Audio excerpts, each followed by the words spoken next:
Good morning, and before you take that first sip of water today, stop just for a moment, because what I'm about to share with you in the next few minutes could genuinely change the way your body ages, the way your kidneys function, and according to some of the most exciting research coming out of leading universities right now, it may even affect how cancer cells behave inside your body. I'm Dr. Thomas Morgan, and I want you to stay with me all the way through this video, because the information I'm going to share builds on itself, and the most important part, the part about stem cell activation that comes toward the end. And trust me, you don't want to miss it. Now, I've been practicing medicine for over 2 decades, and I've seen thousands of patients walk through my door complaining about fatigue, brain fog, joint pain, poor digestion, and elevated inflammation markers on their blood work.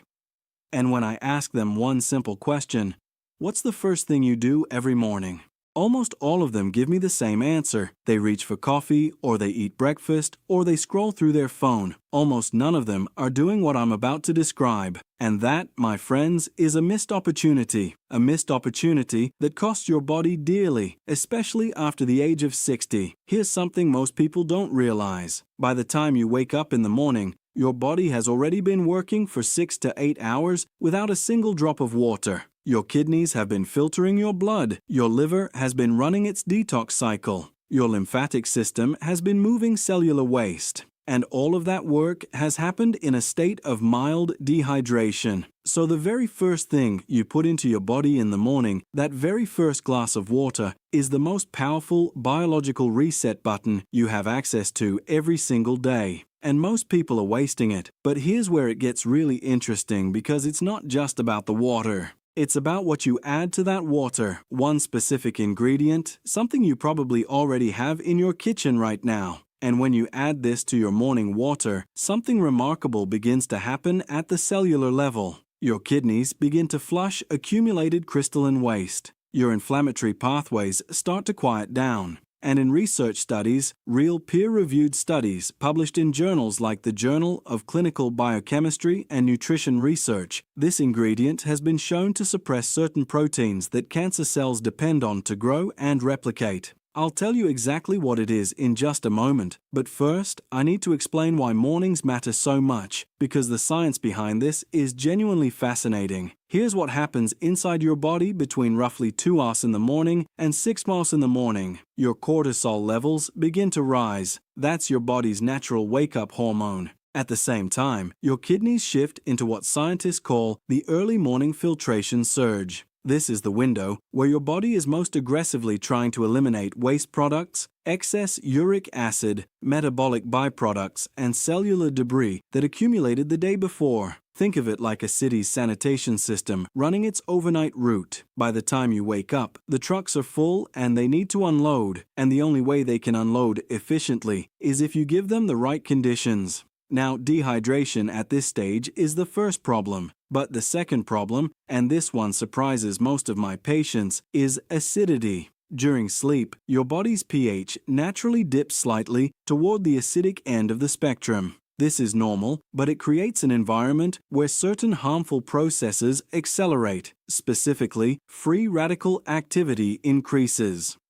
Inflammatory cytokines, those are the chemical messengers that drive inflammation, become more active. And here's the part that connects directly to cancer. Researchers at the University of California have studied extensively how acidic cellular environments create more hospitable conditions for abnormal cell behavior. Cancer cells, unlike healthy cells, actually thrive in low-oxygen, high-acid environments. This is not fringe science. This is well-established oncological research going back to the work of Otto Warburg, who won the Nobel Prize nearly a century ago for discovering that cancer cells metabolize glucose differently in acidic environments. When you understand this, the importance of your morning routine takes on an entirely different weight. So, what is this ingredient? It's lemon, fresh lemon juice. Specifically, the juice of half an organic lemon added to 8 to 12 ounces of warm, not hot, not cold, but warm, filtered water consumed within 15 minutes of waking, before any food, before coffee, before anything else. Now, I know what some of you are thinking. Lemon is acidic.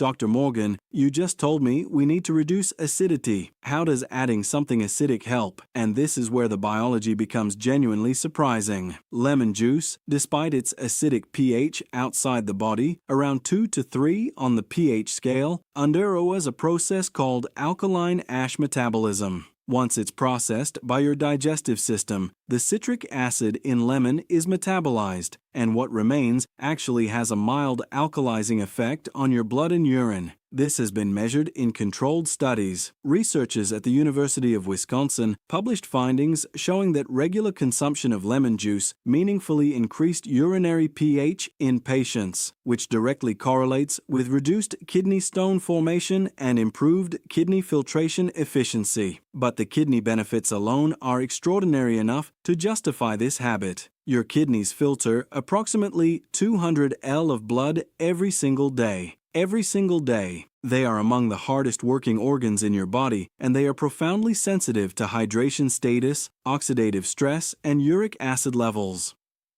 In adults over 60, kidney function naturally declines at a rate of roughly 1% per year after the age of 40.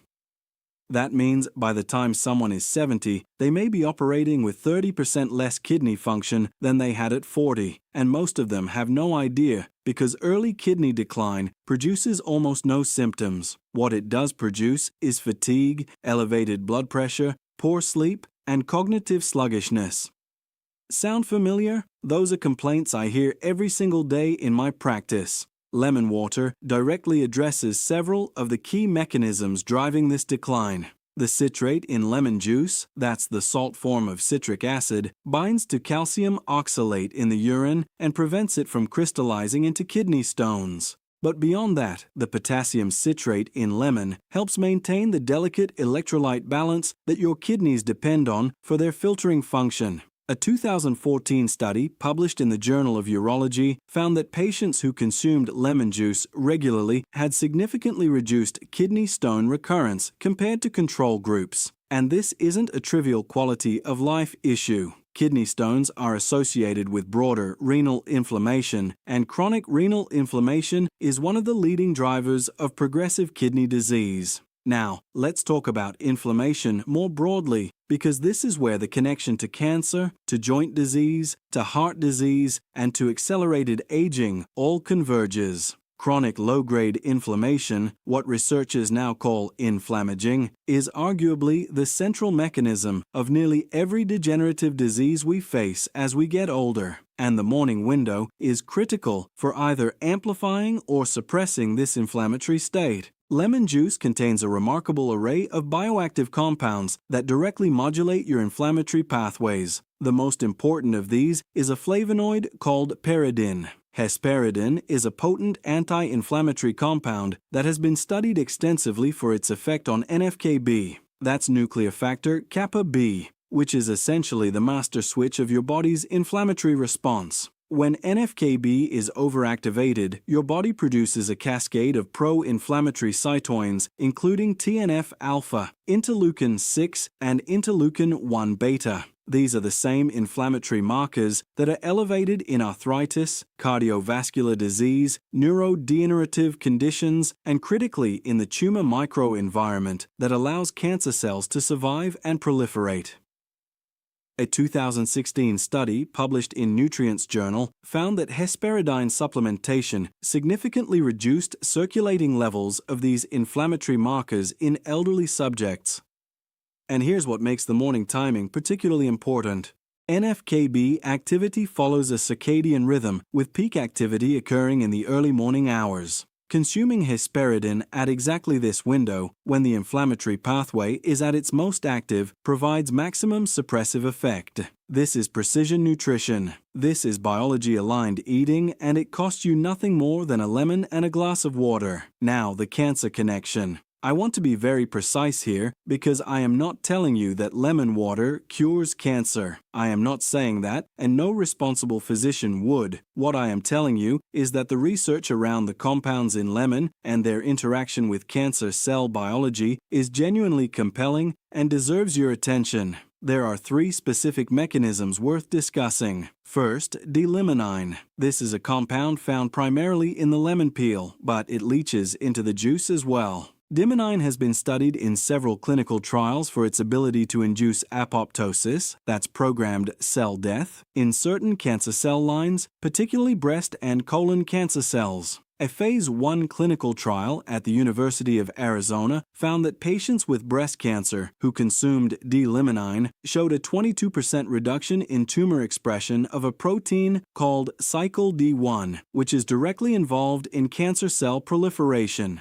This is not a small finding. Cycle D1 overexpression is found in a significant percentage of human cancers. Second, vitamin C and its relationship to cancer metabolism. Lemon juice is a meaningful source of vitamin C, and high-dose vitamin C has been studied for decades in oncological research. What's particularly relevant here is that cancer cells have a high metabolic demand for glucose. This is the Warburg effect I mentioned earlier. Vitamin C at the cellular level competes with glucose for uptake through certain transporter proteins. In doing so, it can selectively create oxidative stress inside cancer cells while leaving healthy cells unaffected. Research from the National Cancer Institute has continued to explore this mechanism, particularly in the context of intravenous vitamin C therapy, but even dietary vitamin C contributes to this biochemical environment. Third, and perhaps most surprising, is the role of lemon's alkalizing metabolic effect on the tumor microenvironment. Solid tumors create a local acidic environment around themselves as a survival and invasion strategy. They use this acidity to break down surrounding tissue and evade immune detection. Compounds that gently shift systemic pH, even modestly, can disturb this local tumor microenvironment and make it harder for cancer cells to maintain their preferred conditions.